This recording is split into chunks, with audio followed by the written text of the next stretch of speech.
case study and first principles thinking, right? Like you can't start a company by opening the pages of the Wall Street Journal and saying, well, this data's hot, like we're gonna go work on that. Like you literally couldn't have started Scale that way. You had to start from think like simple statements that are about the world that you know to be true, and then sort of building something for that.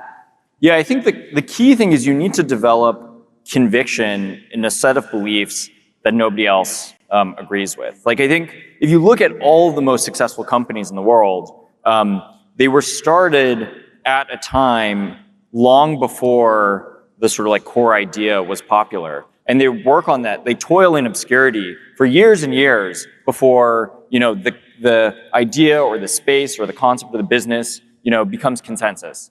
And the only way you're going to be successful is if you're able to identify these truths about the world early, long before everyone else.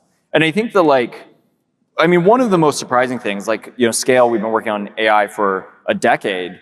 You know, you can't base your business decisions based on what everyone else is saying around you. Like, if you go too much with the herd, you will get immensely confused and you will end up nowhere. And so you have to develop your own compass of what you think the future is going to look like, because everyone else will just confuse you. It seems like one of the things you got incredibly great at was, you know, you start with this kernel of like, we believe X and nobody else believes it. But then the mechanics of building the business are talking to investors and convincing them and not letting them demoralize you, talking to customers who, I mean, should just get it. And then especially like convincing people to come work for you. Yeah, I think that these early mechanics of building a company, like these are things that I think you might have some predisposition to be good at, but like nobody is good at starting a company when they start a company. And I remember talking to a lot of the investors who I met very early on, and they, you know, a lot of them would say like, oh, like, you know, you just grew so quickly and you changed so quickly, and like I didn't see it at the time. And I think that's probably true for literally everyone who starts a company. Like nobody is good at something they've never done before, right? And so I think for all entrepreneurs, you start out pretty shitty at everything, and the whole game is, how do you develop yourself to continuously improve, to get better, and learn quickly? Backstage, we were talking about, this is actually a really lucky time to start a company because, you know, obviously you can come do YC. You know, the people in this room have each other, which is kind of wild. But not only that, now you have ideally a personal AI that's going to tell you, you know, hey, these are some ways to do it. Do you think that would have helped you, like, accelerate even faster? Like, you know, what do you think it's like to start a company today with AI, in the age of AI? Yeah. I mean, I think we're at this like amazing moment in the world where the bottleneck is not the progress of the AI models. The bottleneck is diffusing that through the rest of the world and helping the world adapt to this amazing technology that already exists. Like, I think if the models didn't improve at all from today, there would still be like decades and decades of like total upheaval and change in the economy and how the world operates and everything around us. And so I think it's, as a result, it's like one of the most incredible, it's probably a like once in a civilization opportunity to be a dreamer and to have a vision and to have ambition and to impose a view of how the future world should look by building something amazing. You know, one of the things that we were chatting about, you know, backstage is, you know, when I started Scale, or, you know, 10 years ago, if you started a company, you had to be, you know, it was like David versus Goliath, and you had to be clever, and you had to find like an angle into the market, and you had to sort of like, you know, figure out a way to compete even though you had much fewer resources. And now I actually think with the power of agents and AI broadly speaking, it's much closer to Goliath versus Goliath. Like, I think, but maybe the startup is like a mecha Goliath that is like vastly enhanced by the power of agents and AI. And, you know, the large companies are the sort of like more traditional Goliath, so to speak. But I think that startups now, like, if you properly embrace AI agents and figure out the way to leverage their strengths in the most like ambitious ways, you can easily outcompete incumbents. So let's talk about superintelligence, because that's even in the name of your lab. What does superintelligence mean operationally inside Meta right now? Yeah, I think that a year ago, Mark wrote this memo about personal superintelligence, which I think actually is very similar to your concept of personal AGI. But we believe that everybody in the world, all the billions of people in the world, are going to have a superintelligence that is adapted and tailored to them, that enables them to accomplish their goals, knows their context, and ultimately is an expander of their own agency. Like, I think the thing that we think a lot about is agency expansion. How do we help people accomplish things that they couldn't have ever dreamed of before? And what would everyone in the world do if everything was just easy? And we think about this in an ecosystem way as well. I think Patrick mentioned it, but we don't believe in this totalizing, totalitarian view of AIs that control the world. We believe that these are going to enhance this very broad ecosystem. And so, we believe in billions of people all around the world, all having their own personal superintelligence. And we also believe in, an explosion of entrepreneurship. There's 200 million businesses that are on Meta's platforms today. We think that number should go to billions with this explosion of creativity and using AI tools. And ultimately, we think that, it's going to be this like dynamic ecosystem of business agents working with, personal agents and developing this sort of like complex ecosystem that is fully AI supercharged. So I was really psyched to see Meta Spark 1.1. My OpenClaw absolutely loved it.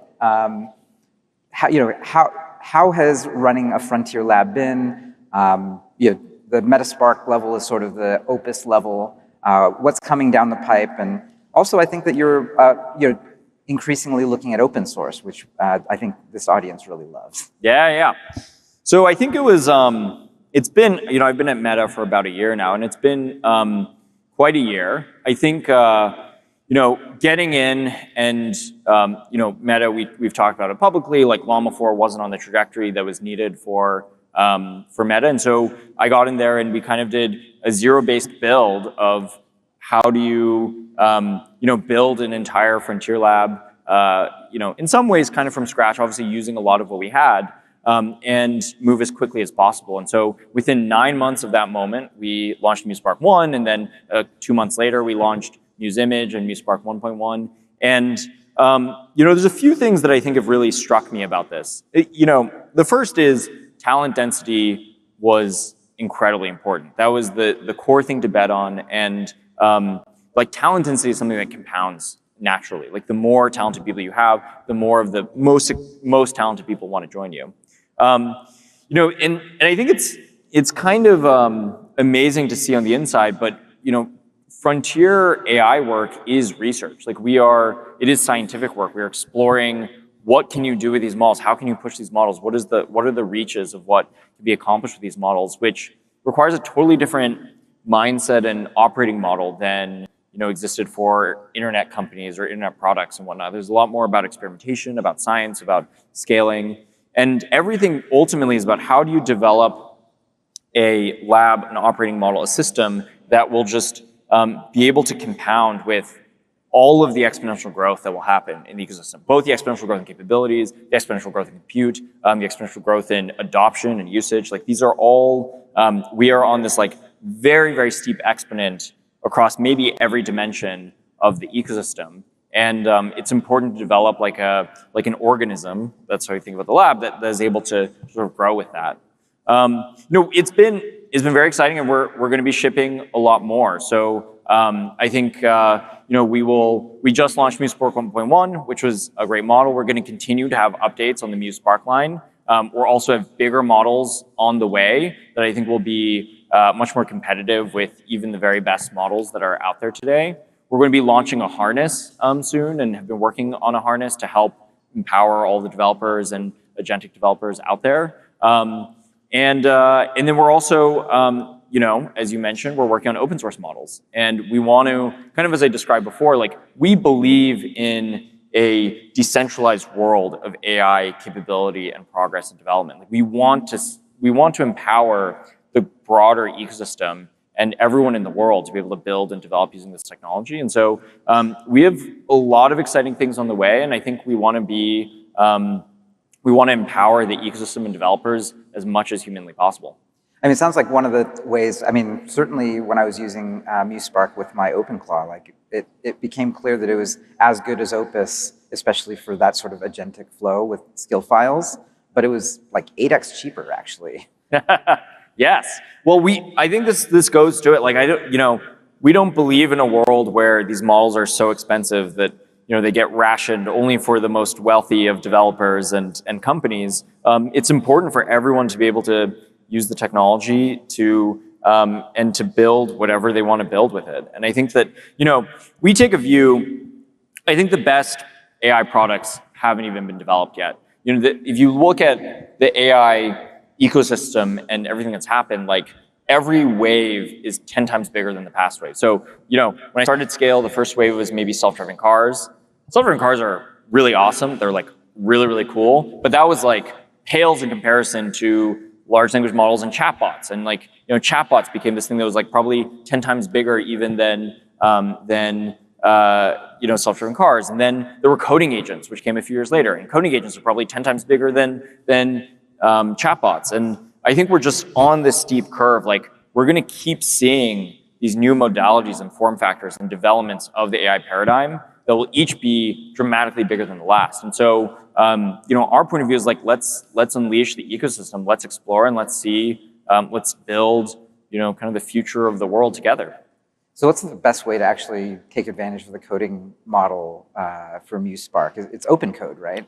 Yeah, today, the easiest way is to use open code. We have like onboarding on the website, and then soon we'll have a harness of our own. And ultimately, I think we want great models that plug into all of the available harnesses and empower as much, sort of combinatorial innovation in the ecosystem as possible. Yeah, I know the harness is, under wrap still, but like, can you tease us with, I mean, I still use OpenClaw, I still use Hermes Agent.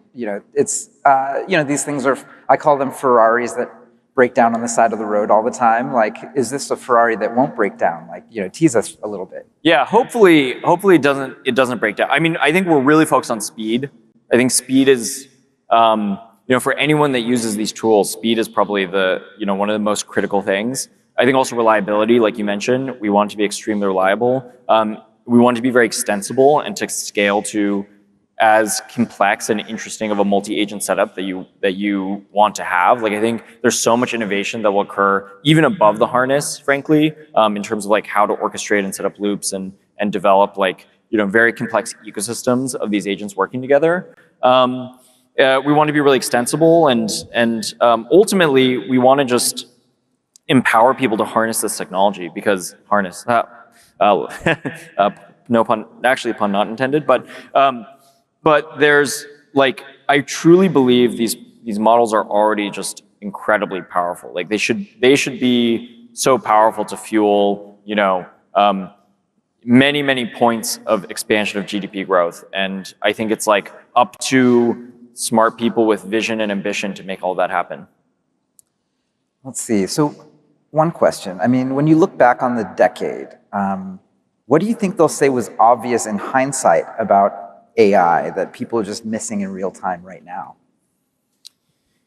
So much of the debate that happens these days is around, how good are the models actually getting, and can the models actually bridge this issue, and when are we going to get superintelligence? Is that in like 2 years or 5 years? And are we going to hit a wall? And so much of that debate is like, I think in some ways a little bit of a waste of time, because I think it's inevitable that we're going to have very powerful models, and rather than, I think we'll look back and say, all this arguing around like when exactly it was going to happen was sort of was short-sighted, because the reality is we are just, as a entire human civilization, on this incredible exponential. Like, you cannot look at the progress of AI over the past decade and not just be totally awestruck by how far it's come. Like, a decade ago, the best AI models could recognize cats in YouTube videos.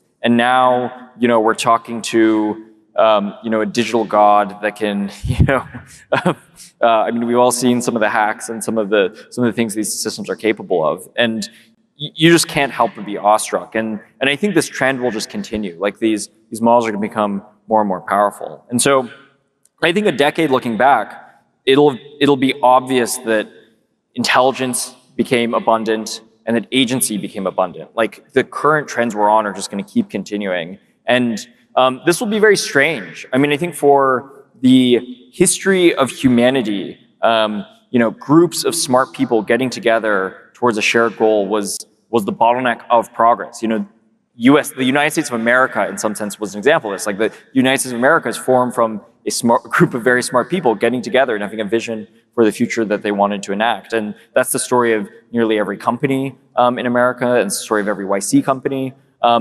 And that's going to change. Like all of a sudden, the scarce resource isn't going to be intelligence or agency.